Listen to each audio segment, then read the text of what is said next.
Many experts don't believe that even this Supreme Court will go that far with its decision. But at this late stage in the election season, a loss in this case will still be a major victory for Trump.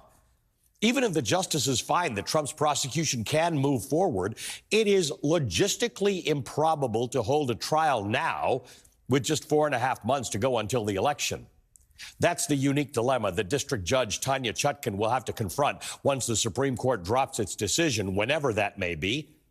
Trump's federal election interference case has been indefinitely paused since late last year when Trump's team appealed its immunity claim to a higher court. Chutkan says that if or when she is allowed to resume proceedings, she would give both sides approximately 3 months to prepare for trial. So if we get the immunity decision next week, the earliest a trial could start is probably the first week of October. Now, last summer, prosecutors said that they expect the trial to last about 4 to 6 weeks. So in that scenario, the government will be presenting its case as early voting gets underway in some states, and the trial itself could last through Election Day.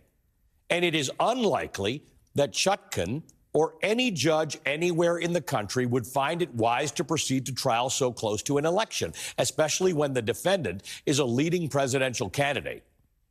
That's why the Supreme Court's glacial pace in announcing its decision regarding Trump's immunity claim is so egregious. It has tipped the scales of justice in Trump's favor. It has done a disservice to the electorate. We don't know, and we may never know, why the court is still sitting on this decision. It may not be intentional, but recent ethics scandals involving some of the justices make it difficult to give this particular court the benefit of the doubt. That's part of the crisis of legitimacy that we've been talking about in recent weeks. Regardless, what we do know is this: the Supreme Court has the ability to resolve matters swiftly when the case calls for it. Back in 1974, when the Supreme Court ruled that then-President Richard Nixon had to comply with a subpoena ordering him to turn over some tapes to the Watergate special prosecutor, Chief Justice Warren Burger wrote in the opinion for the court that the reason they took up the case was, quote, because of the public importance of the issues presented and the need for their prompt resolution, end quote. In that instance, it only took the court 16 days after oral arguments to issue a decision. In the case of Bush v. Gore in 2000, a hearing was held on December 11th. A decision was announced 1 day later.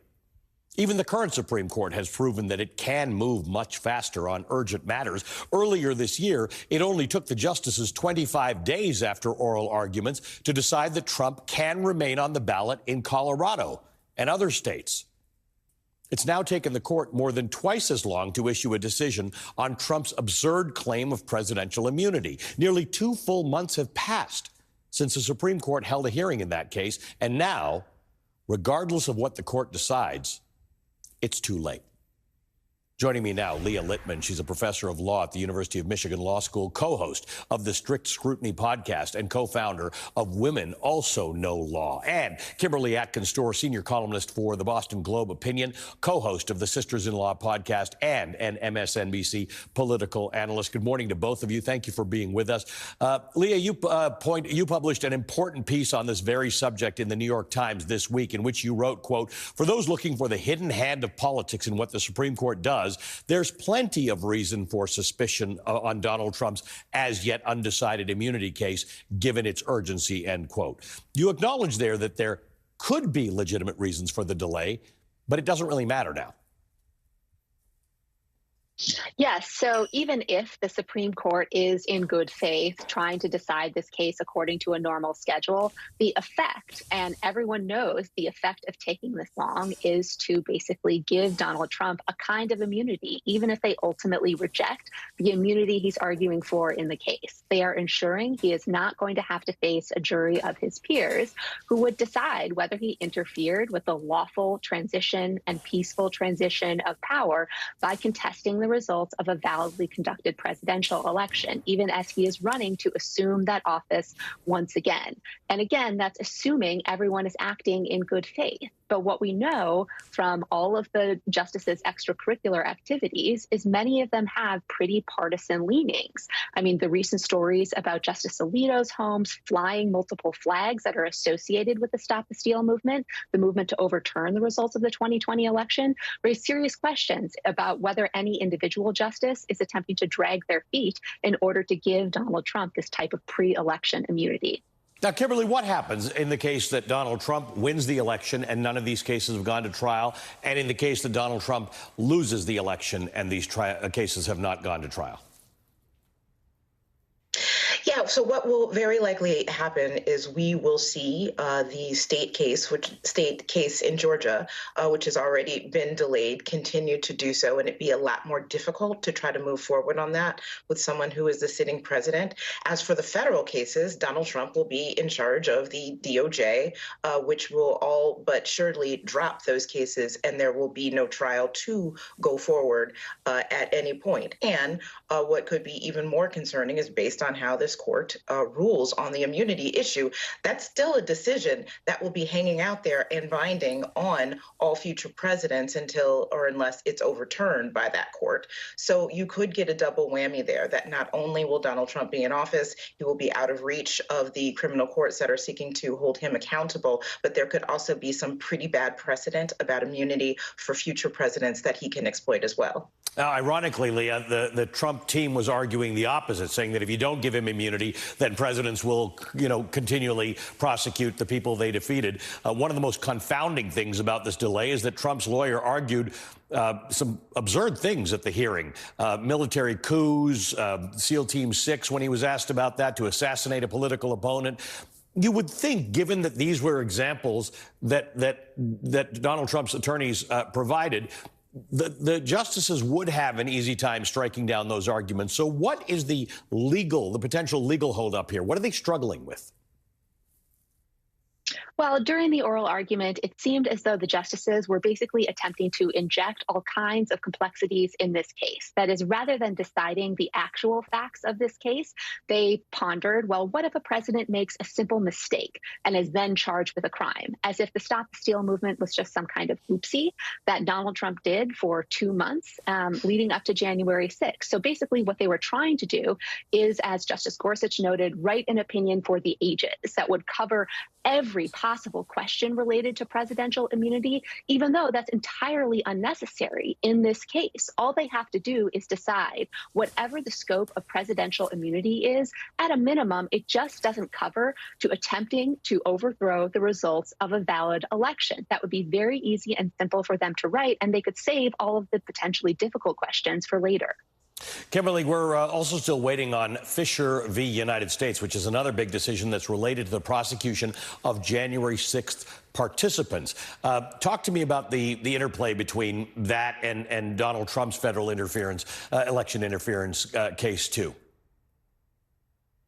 Yeah, so there's both direct and indirect interplay there, Ali. So the case is challenging whether some of the charges that Donald Trump is facing, as well as hundreds of the January 6th riot participants are facing or have been convicted of, involve interference with an official proceeding. Now, that's an Enron-era law that was passed in the wake of that scandal that was meant to address things like destroying documents, which is what happened in the course of that investigation.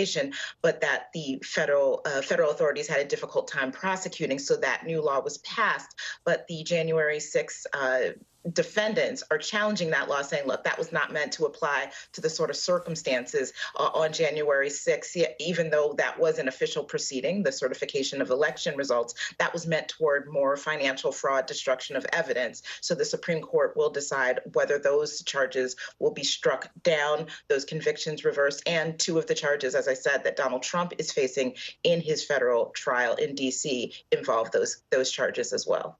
Leah, in the other Trump Supreme Court case from earlier this year regarding whether or not he was eligible to be on the ballot, not only did the court decide that within 25 days of oral arguments, they resolved it before Colorado's primary, which was uniquely important in that particular instance. So it suggests that the court is acutely aware of the political calendar and other external forces, which leads one to the conclusion that they may be deliberately slow-walking this one.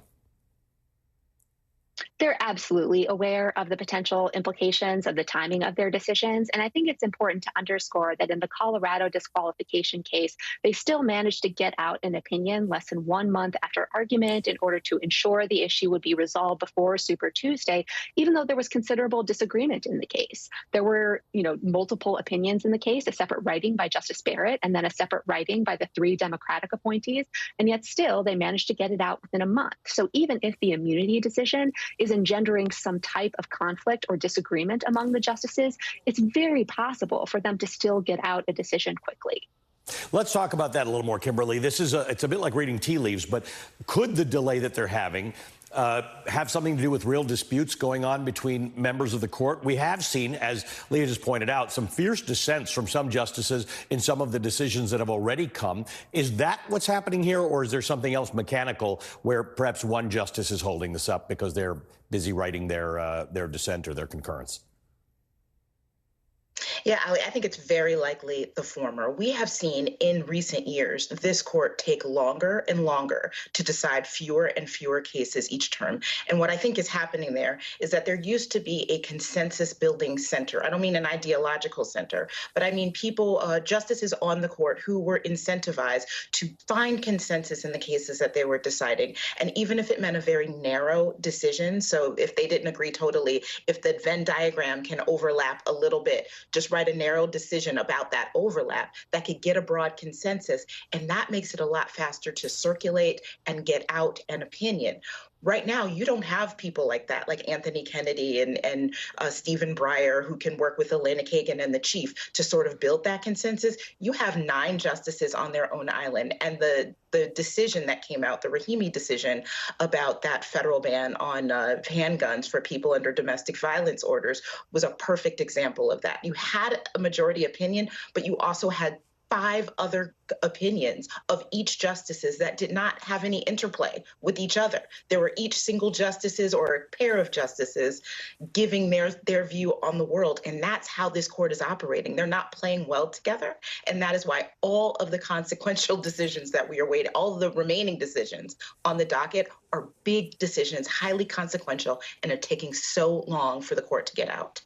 I appreciate your analysis, both of you, this morning. Thank you for being with us. Leah Littman is a professor at the University of Michigan Law School, co-host of Strict Scrutiny podcast, and co-founder of Women Also Know Law. Kimberly Atkins-Storr is a senior columnist at the Boston Globe Opinion, co-host of the Sisters in Law podcast, and an MSNBC political analyst. Coming up, Democratic Representative Ayanna Pressley of Massachusetts joins me to discuss her role in the new initiative to fight Project 2025, the far-right's blueprint for a Trumpian reimagining of American government. Plus, why Louisiana's mandate that the 10 Commandments be displayed in public schools is not just bad policy, it's a sign of a dangerous and growing alliance between the MAGA movement and Christian nationalism. And I'll talk to the former Deputy National Security Advisor to President Obama, Ben Rhodes, about the future of America's foreign policy for the world as it is now and why it's important that we adjust accordingly. And I will call to order this week's meeting of the Velshi Band Book Club. Kiese Lehman joins me to discuss his powerful memoir, Heavy. This is Velshi on MSNBC.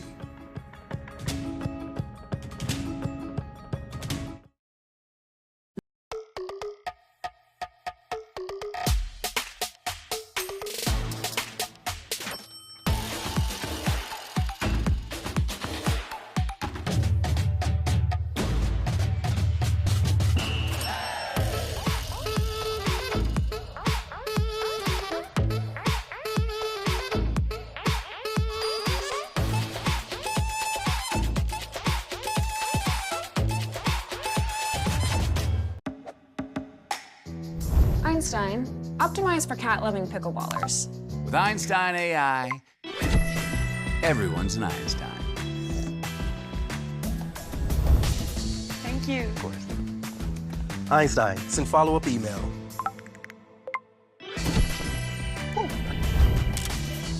Einstein, what do these blinking lights mean?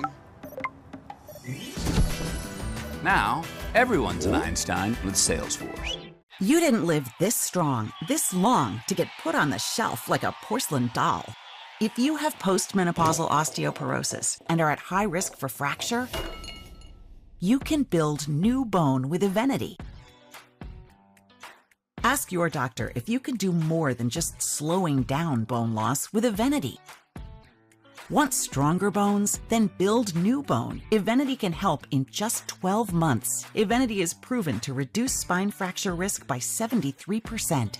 Evenity can increase risk of heart attack, stroke, or death from a cardiovascular problem. Do not take Evenity if you have low blood calcium or are allergic to it. Serious allergic reactions and low blood calcium have occurred. Tell your doctor about jawbone problems, as they have been reported with Evenity, or about pain in your hip, groin, or thigh, as unusual thigh bone fractures have occurred. Don't let a break put you on a shelf. Talk to your doctor about building new bone with Evenity. Boar's Head has crafted an ode to legendary barbecue. A sweet, smoky, slow-roasted masterpiece to excite the senses. Time-honored flavor, sliced fresh at the deli. Boar's Head Sweet Peas Honey Barbecue Glazed Chicken Breast. Honey drizzled and barbecue sizzled. Only from Boar's Head. Compromise elsewhere. When Marie suggested hiring a freelance AI expert for the company's chatbot, some people were skeptical. But when Marie presented the new chatbot, people were not that skeptical anymore. What an emotional roller coaster. Grow your business with freelance AI experts. Fiverr. The mosquitoes are just all over the backyard. Quiet, please. Okay. Wow. That's good. Okay. Got that one. Whoa. What's going on? What? I said get a pro. I did get a pro. An Orkin Pro. I got you. Got mosquitoes? Don't call any pro. Call the Orkin Pro. With over 120 years of experience, nobody's better. Orkin, the best in pests. When your home needs work, where do you go? Angie. Angie? That's where Angie came in. With Angie, find top-rated certified pros in your area. Plus, compare quotes and pricing to help you get all your jobs done well. Find top-rated certified pros in your area at Angie.com. A U.S. senator destroyed by blackmail. He was not bound by the truth or by facts. The country's most outrageous political demagogue, ascending toward the peak of American power. Millions upon millions of devoted followers. This is a story of heroes willing to face down tyranny and the risk to the country if they fail. Rachel Maddow presents Ultra, Season 2 of the chart-topping original podcast. Listen now.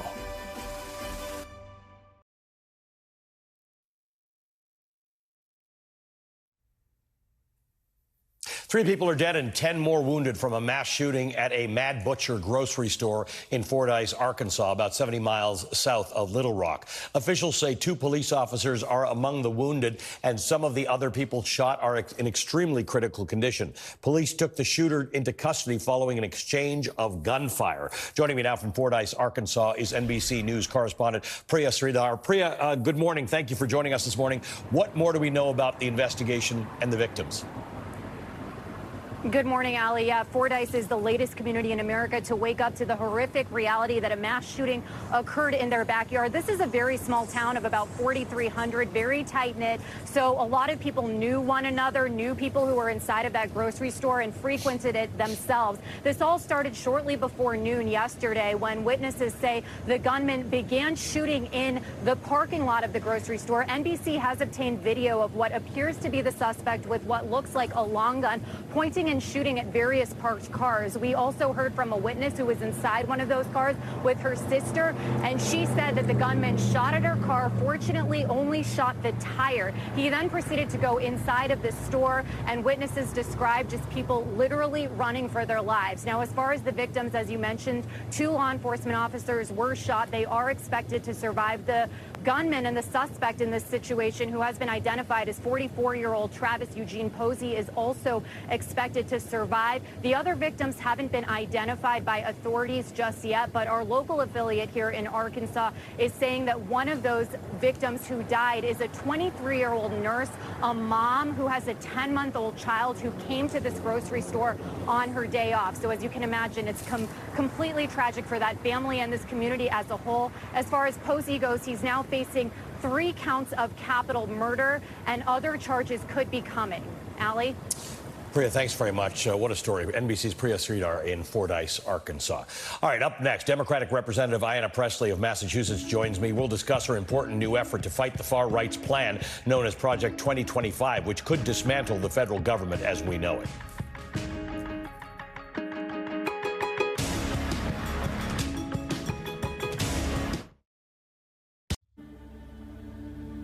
Treating schizophrenia without a daily pill may seem impossible.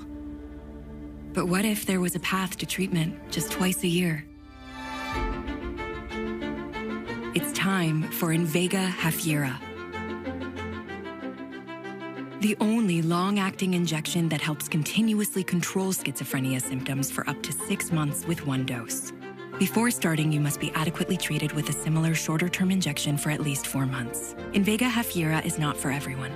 Elderly dementia patients have an increased risk of death or stroke.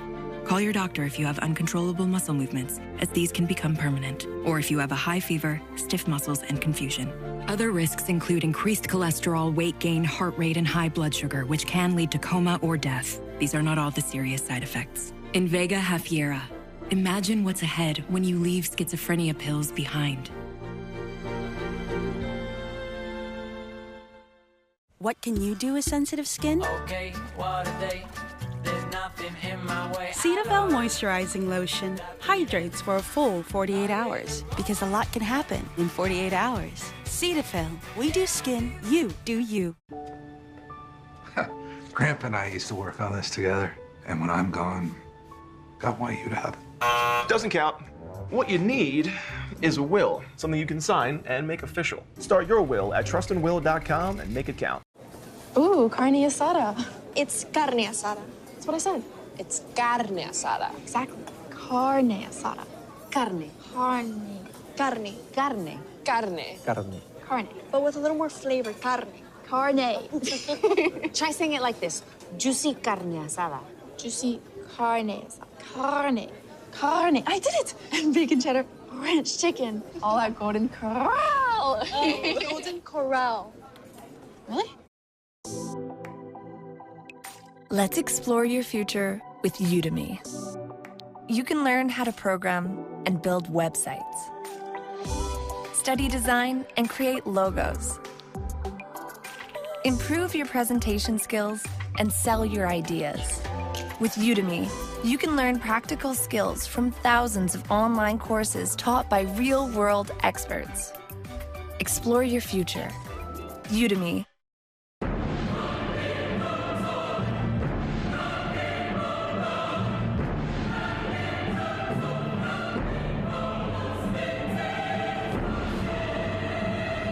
Introducing Anabe, the only custom designer sofa starting at $639. Shop Anabe and join thousands of customers who are obsessing over our sofa and learn what sets us apart. Try it for yourself with our satisfaction guarantee, 30 days to fall in love, or all your money back. What are you waiting for? I would say that we're closer than the average mother-daughter. If I lost my mom, I can't think about that for too long. I was like, whoa, Mom, I have this gene. Kenzie's test and me being able to find out that I was BRCA positive was life-saving. I've seen her take her health into her own hands for herself and for us. I'm really proud of my mom. Finished my chores. Ready for my allowance. Greenlight is way better than how I got paid for chores. Mowing all those lawns really paid off. That was not radical. Bring your family into the financial future. This is a story about getting away with treachery and coming back stronger. These people don't disappear, they just go underground. Rachel Maddow presents Ultra, Season 2 of the chart-topping original podcast. Listen now.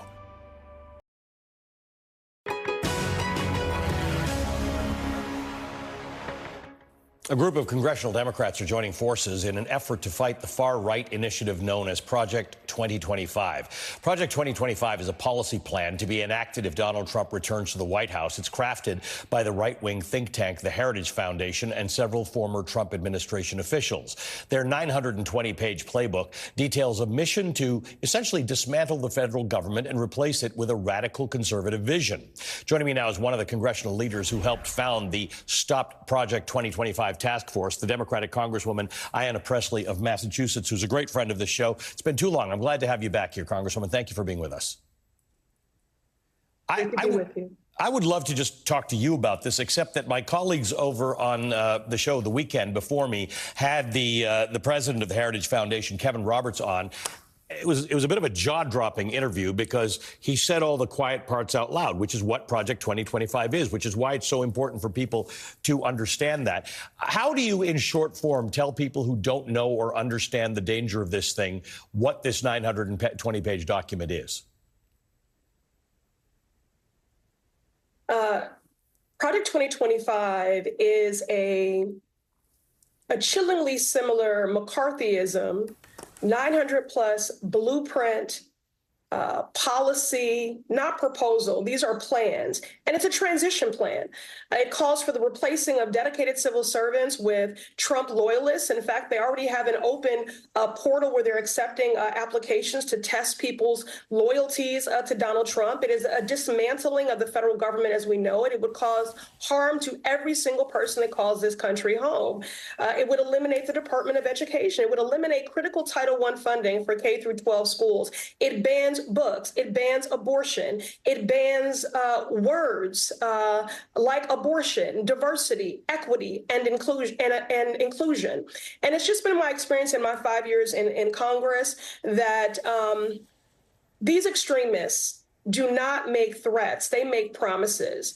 And so we've established Project 2025, this task force, to raise public awareness about this, to use every congressional tool available to us, from oversight and accountability, to ensure that this does not become a reality. And although much of the implication of Project 2025 and this hateful, harmful policy blueprint and transition plan has focused on federal agencies, it also implicates the courts. I just want to, reference that given your earlier segment, because the Heritage Foundation and the same mega donors that have produced this are the same people that are influencing Supreme Court justices like Alito and Thomas, and who want to seat other justices like them on the bench.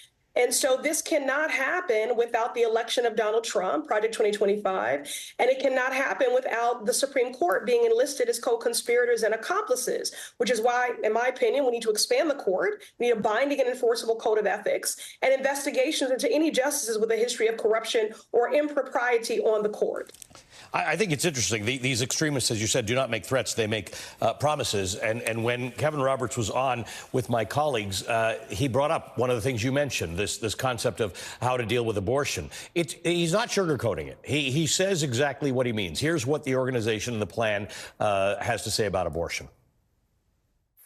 Abortion's not health care. I find it really interesting, if not worse, that you wouldn't support the change of the department name to the Department of Life. I thought we were all in support of life. We believe eminently in women's rights, and particularly women's rights in the womb. And so the real question that you should be asking I just want to know, if I may, though, because I do ask the question. Why aren't we talking about the people who are supporting legislation that abortion can happen until 3 days after the person's born? This is an absurd framing by this network. That is an absurd assertion. As a person with an actual womb, I'm telling you that does not happen. So but let me just back up. Legislators in California, Virginia, New York, who Dr. actually Roberts, filed those bills. Does Heritage and Project 2025 believe that a woman should be able to have an abortion if her doctor says that she needs one? It's a yes or no question. Abortion is not health care. So abortion that is is a the no? murder of a human being.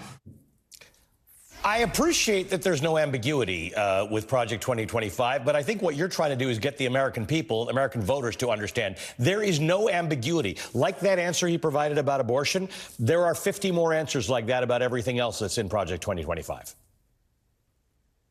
Absolutely, and we want to make sure that people know exactly what kind of harm would be caused by this frightening blueprint policy plan and transition plan. So we have to do everything possible to stop Project 2025 from being made real.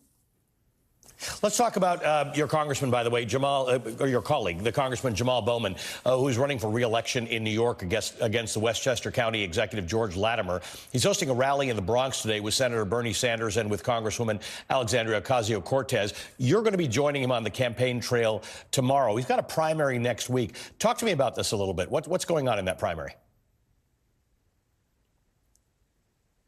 Well, yes, I'm hitting the ground and coming in to do everything possible to ensure that Jamal Bowman is returned to represent the New York 16th.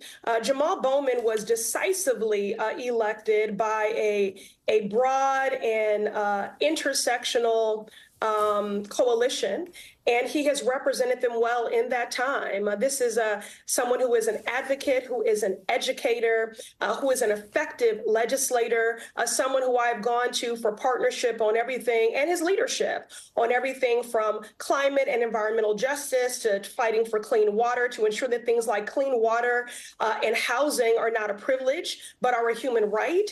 I've also partnered with him on working to dismantle the school-to-prison pipeline, to address the crisis of mental health and anxiety amongst our young people. He is a father of 3 children, and I know he sees every child as his own and wants to ensure in particular that those 2 daughters that he is raising, that they grow up in a world where they don't have fewer rights than, myself and other women do right now, given this march towards a ban on abortion, the banning of reproductive rights and justice and maternal justice. So he's an effective legislator, decisively elected. He's proven, he's an advocate, he's an educator, and he champions progressive policies that are sorely needed and very popular. And that's exactly why he has earned the endorsement of Senator Elizabeth Warren, amongst others. And he has the respect of this caucus, which is also why he has the endorsement of Hakeem Jeffries. Is it your concern that this challenge and the forces behind it have more to do with positions he's taken on the war in Israel and Gaza? Jamal Bowman has taken strong progressive stances, period. And so this has made him a target for right-wing special interests who want to buy this seat and to silence him. They want to silence Jamal Bowman. They want to silence the progressive movement, which only continues to grow.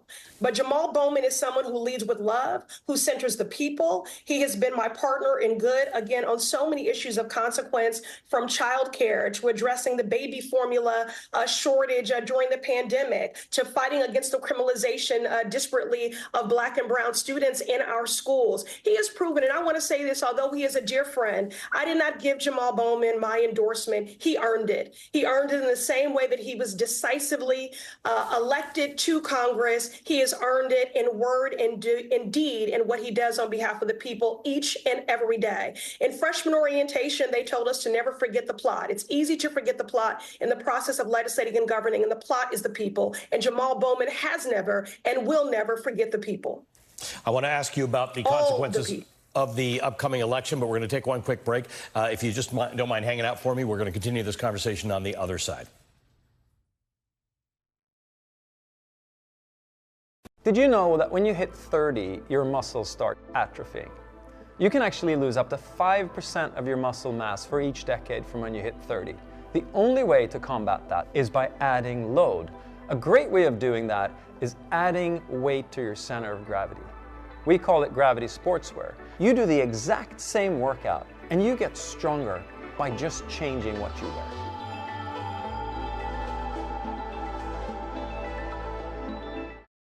As a gynecologist, I'm embarrassed to say this. We use deodorant on our armpits, and we kind of make women feel bad about body odor that they get on other parts of our body. That's why I created Lumi Whole Body Deodorant for pits, privates, and beyond. It's clinically proven to block odor all day, controls odor for 72 hours. Soap can't do that. And since your pits and privates go everywhere you go, keep them confidently fresher with Lumi. That reassurance is priceless. To learn more, go to lumideo.com. Okay, guys, ceremony starts in 5. One sec, just got a hymns real quick. Hymns? Yeah, hymns. Hymn 2. Hymns for ED. Always works for me. I'm hymnsing right now. So simple, so convenient. Hymns. Weight loss by Hims, boys. You got to get on it, son. For care that's doctor trusted, convenient, and personalized, get started today at hims.com.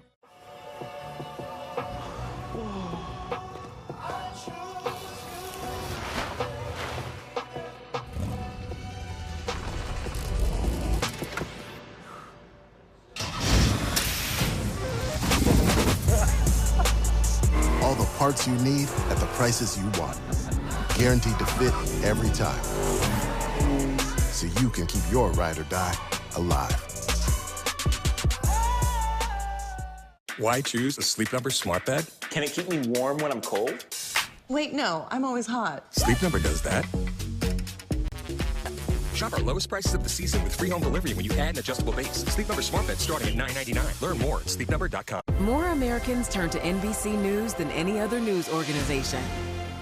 When you need brutal honesty. Joe Biden is doing something that nobody has done to Donald Trump. He's taken it to him every day. When you need insights first thing in the morning. Women are going to be talking to their doctors about the options they don't have anymore. When you need to go deep inside the story. What do you say to voters who may be shaky on Joe Biden about the stakes of this one-on-one matchup? And hear from someone who's been there. Most Americans don't want to turn Central Europe over to Putin. You need your Morning Joe.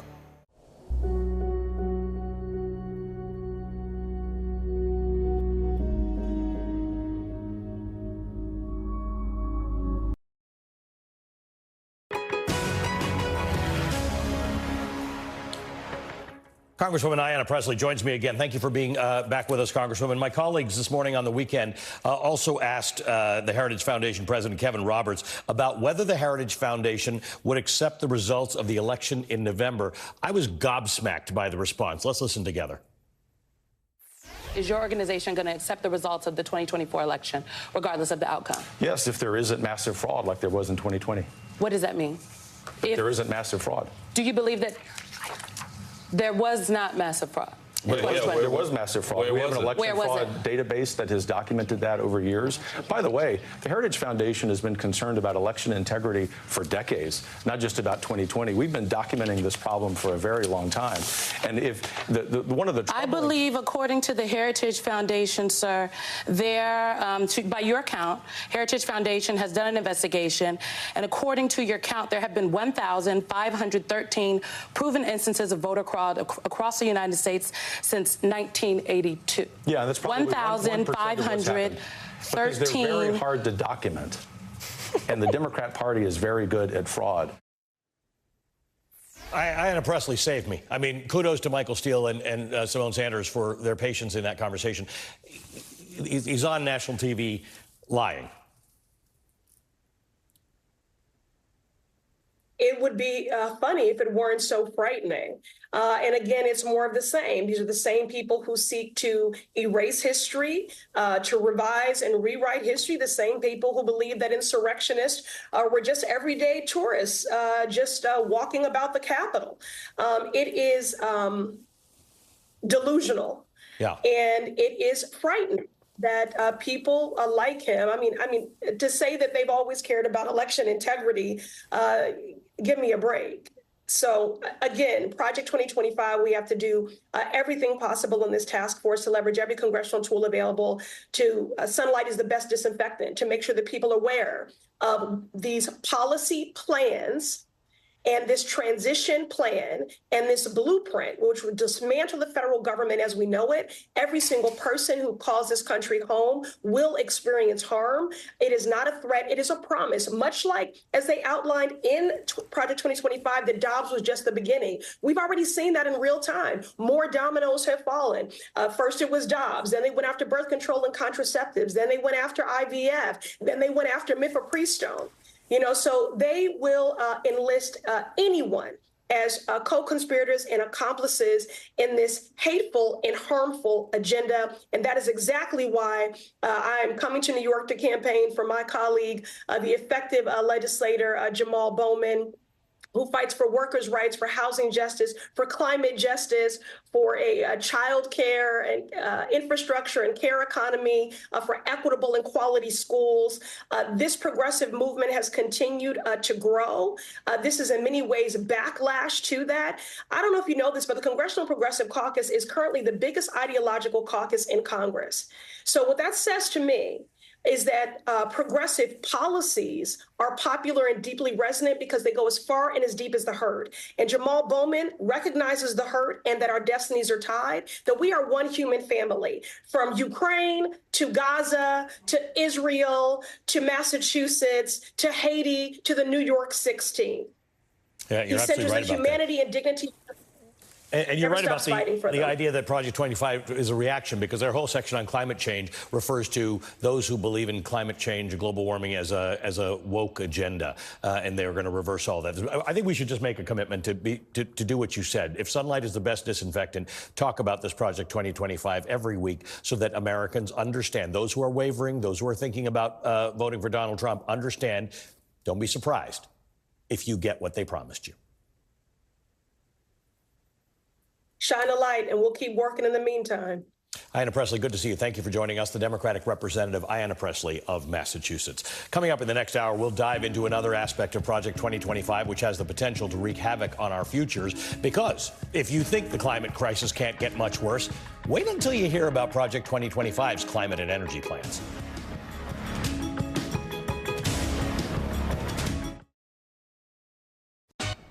Kids move fast. They go from this to that, here to there, and then right back over here again. They crave delicious flavors that fuel them up, and we want real simple ingredients that won't hold them back, like organic fruits, veggies, whole grains, and no added sugar. From farms to fridge, it's flavor as fresh as they are. Like that's possible. Once upon a farm, farm fresh taste grows here.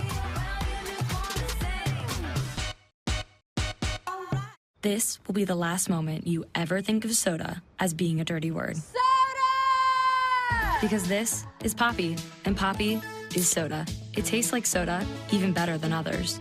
It looks like soda, smells like soda, and fizzes like soda. Because it is soda. It will be the soda your kids and grandkids think of when they think of soda. And that's because this soda has none of the bad stuff. Instead, it has all of the flavor. The future of soda is now, and it's called Poppy. Ready to love how you feel? Through Hers, you can get doctor-trusted treatments for thicker hair, stronger mental health, and healthy weight loss. With clinically proven ingredients to see results in 3 to 6 months. Through forhers.com, our 100% online process makes it simple to chat with your care team. For full support along the way to a more confident you, find personalized treatment and love how you feel. Get started today at forhers.com. This is how AG1 works to deliver foundational nutrition that tastes great, too. With AG1, quality comes first. Using subtly fruity flavor from the essences of pineapple and vanilla, with no added sugars or artificial sweeteners. Look forward to your morning routine and start your day with great taste.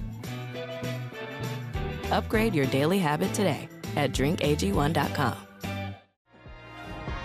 Fiverr is a great resource because it gives us access to a wide pool of freelance talent across multiple categories who deliver high-quality results. We've completed over 100 projects on Fiverr, including illustrations, email marketing, logo creation, designs, press releases, you name it, we've done it on Fiverr.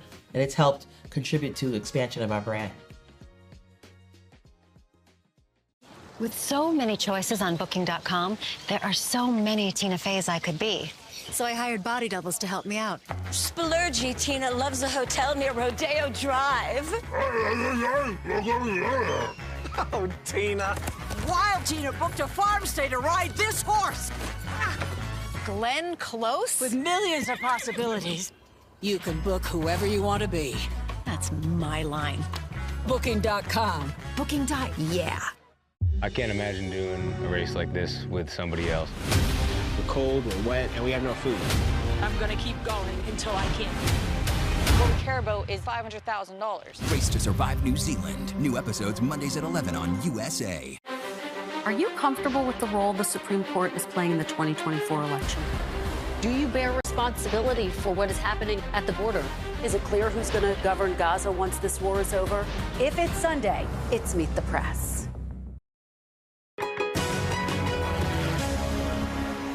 America is back. America is back. Diplomacy is back at the center of our foreign policy. As I said in my inaugural address, we will repair our alliances and engage with the world once again, not to meet yesterday's challenges, but today's and tomorrow's. Joe Biden, just weeks after becoming president in 2021, laying out his foreign policy vision. His 2020 election pitch on foreign policy, as much as anything else, was wrapped in the context of the Trump administration. On the global stage, Biden believed America had to restore its reputation among its allies and its adversaries, re-enter longstanding agreements that Trump had shrugged off, and remind the global population that America cares about democracy and its protection.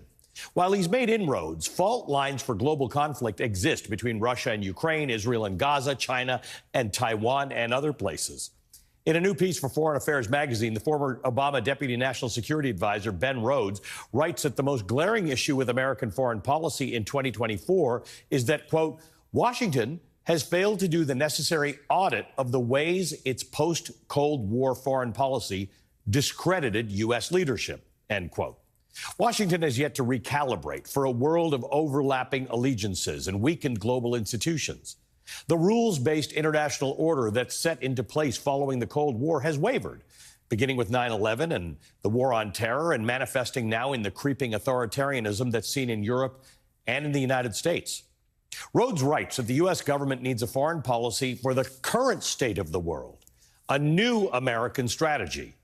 And one key part of that new American strategy is avoiding what he calls maximalist objectives, winner-take-all style foreign policy, which can be both impossible to achieve and damaging to our diplomatic reputation. Rhodes writes, quote, even with the United States military advantage, China will develop advanced technologies and maintain its claim over Taiwan. Even with sustained U.S. support, Ukraine will have to live next to a large nationalist nuclear-armed Russia. Even with its military dominance, Israel cannot eliminate the Palestinian demand for self-determination, end quote.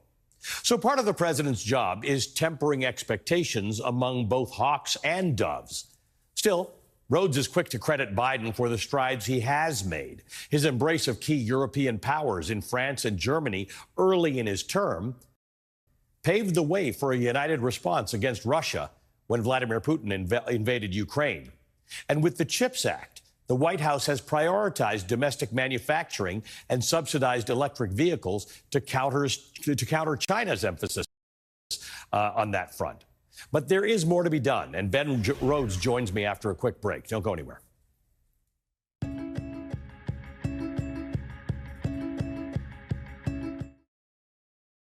What the biggest companies deliver is an exceptional customer experience.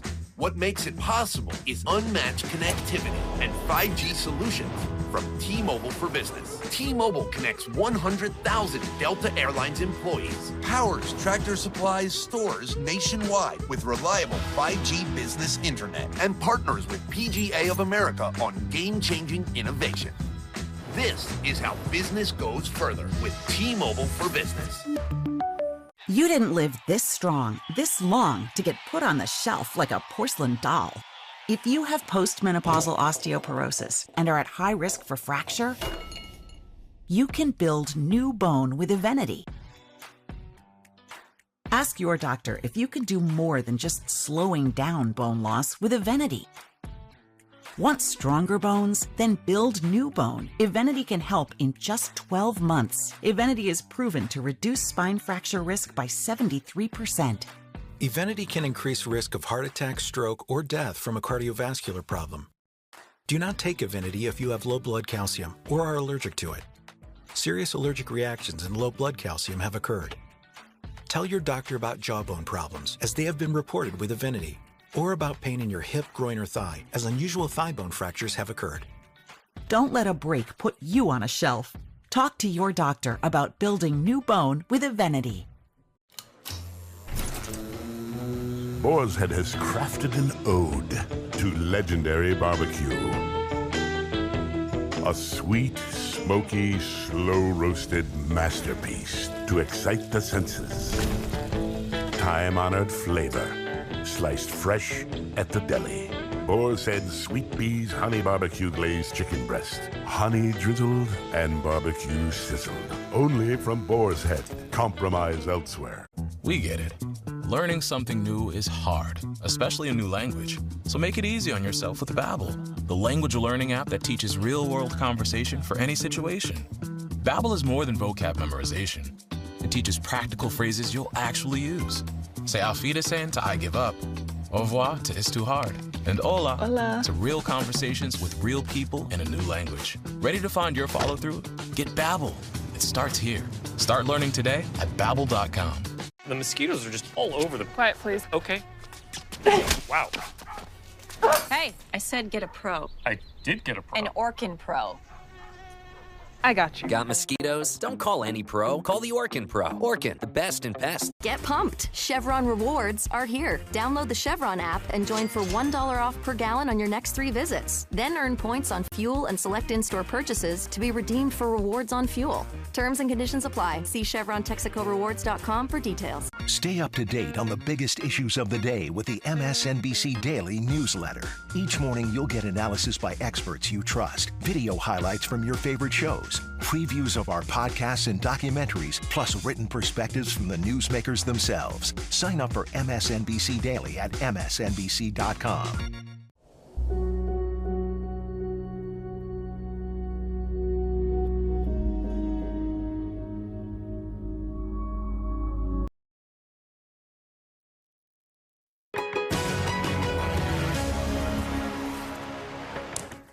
Joining me now to discuss the ideas behind his new piece titled A Foreign Policy for the World as It Is Ben Rhodes. He's the former Deputy National Security Advisor to President Obama, an MSNBC political contributor and the author of the book After the Fall, The Rise of Authoritarianism and the World We've Made. And Ben's story is the cover story on the current issue of Foreign Affairs. Ben, good to see you. Thank you for joining us this morning. I want to just read a passage from your article in which you say, meeting the moment requires abandoning a mindset of American primacy and recognizing that the world will be a turbulent place for years to come. Above all, it requires building a bridge to the future, not the past, which is a through line that runs through your story, that the future is not what we are used to. It's not what policymaking in Washington has been accustomed to. What does that mean in practical terms? Well, I think the United States sometimes, because of its muscle memory, still acts as if we have the degree of power and influence that we had in the world in, say, the 90s or the immediate post-9/11 era, when we essentially called the shots. And now we're living in a world where America's standing has been diminished for a lot of reasons, Ali, from the Iraq War to the financial crisis to the election of Donald Trump and the first Trump presidency, but also because Russia is committed to tearing down the world order. China is committed to building an alternative world order. And we can't go around the world and kind of dictate outcomes. And this is that clinging to primacy, that clinging to the idea that we can call the shots and dictate exactly how things are going to play out. Well, there's a lot in the world that is pushing back against that impulse, including a war in Ukraine, a war in the Middle East, and some fault lines between the United States and China and Asia. And the last thing I think any of us want is this kind of drift that we've been in towards kind of global conflagration. And I think the more America tries to insist that all these issues have to go entirely how we want,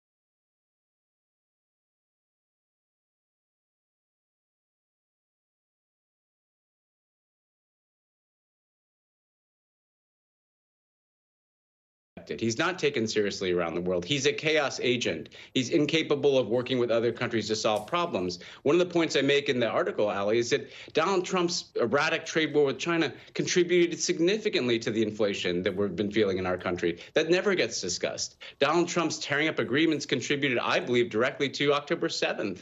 Between Israel and Hamas. And so Donald Trump's not going to solve these problems, and he's going to make them worse. And you're taking a chance on a volatile strongman sharing the stage globally with a bunch of other volatile strongmen, and Xi Jinping and Vladimir Putin and Narendra Modi.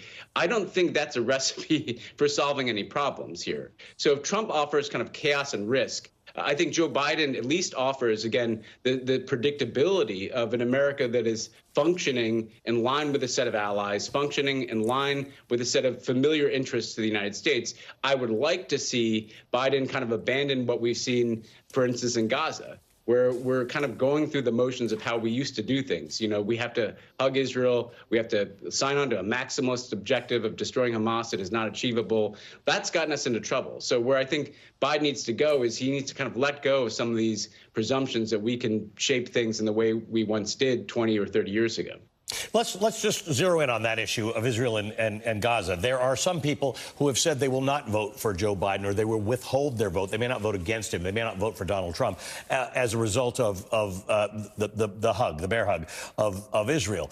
Is there something, and I'm sure the administration is working very hard to try and get the ceasefire deal that seems remarkably elusive, but is there a world in which that deal can be good enough to convince people that Biden can be in the right place on this, and that you shouldn't withhold your vote because the chaos of having Donald Trump as president is not going to look better for anybody as it relates to the Middle East? First of all, as someone who's been quite critical, as you know, Ali, of their Gaza policy, I do have to say to people here, elections are not about perfect outcomes. They're about choices. Donald Trump would be far more damaging. Donald Trump would embrace, I think, the Israeli right wing's goal of literally annexing the West Bank. There would be no effort to get assistance into people in Gaza. So one point I'd make is just the choice is very stark, even with the dissatisfaction that many people, including myself, feel over Gaza. I think what's incumbent on the administration is to recognize that good politics is not whether or not, you embrace the Israeli prime minister. Good politics is good policy outcomes. And the full embrace of the most far-right government in Israel's history has not led to good policy outcomes. It's contributed to a kind of a sense of impunity that the Israeli government feels that they don't need to have a plan for Gaza, that they can have this absurd objective of destroying Hamas, which is not achievable. A lot of Hamas's leadership isn't even in Gaza, never mind capable of being destroyed through the kind of military operation we've seen. So I'd like to see them be more straightforward with people about what they're trying to achieve. Instead of telling us about an Israeli proposal for a ceasefire that the Israeli prime minister himself can say he agrees with, let's lay out, okay, here's what our objective is. And if we don't see the Israeli government moving in line with that objective, we don't need to ship them offensive military weapons. That is essential for the maintenance of what they're doing. And so I do think that people want policy outcomes as much as they want to see political messaging on this. I just came back from Central Asia, where it was amazing to see, whether you like it or not, the economic influence, which turns into political influence, that China has over these post-Soviet parts of the world. And it really causes us to have a discussion in America about whether China is ally or adversary or somewhere in between, and what our strategy going forth looks like. As you said, Trump had some interesting ideas about China, but he was so ham-fisted and just uncoordinated about it that it never emerged into anything meaningful. I worry about that all the time, that the average American doesn't know what to think about China and our future. I think the average American wants to make sure that China's not ripping us off, stealing our intellectual property, breaking trade rules. But I think the average American knows that we have to coexist with China. They're going to be a big, powerful, rich country, whether we like it or not. And the last thing that the world wants and that Americans want is an out-and-out conflict with China. And Ali, I think we've overcorrected in this country. We went from a policy of engagement with China, trying to work things out, to a huge pendulum swing towards confrontation, not just under Trump, but also under Biden. Tariffs, export controls, restricting investment, restricting technology, geopolitical competition. I think some of that was definitely necessary, some of that correction. But I think we've now overcorrected because we're not going to, quote unquote, defeat China. They're going to get advanced technologies. They need to be a part of the climate solution. They need to be a part of the regulation of artificial intelligence. And we need to be talking to them if we want to avoid a war in Taiwan. And so I think we have to shift from the kind of confrontational mode that we've been in to one of competitive coexistence here, where there's a negotiation as well as a competition taking place. Ben, let me ask you one other question.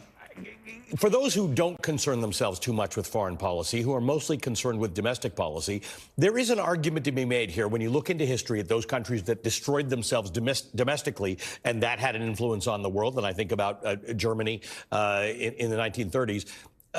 Domestic policy influences foreign policy. The two are completely intertwined. They're not separate thoughts, and we probably have to stop thinking about them as separate thoughts. Yeah, completely. I'd say for people who don't care about foreign policy, I'd say, look, not only should we be worried about wars, but the climate crisis, migration, technology, all these things are inherently tied to what happens around the world. But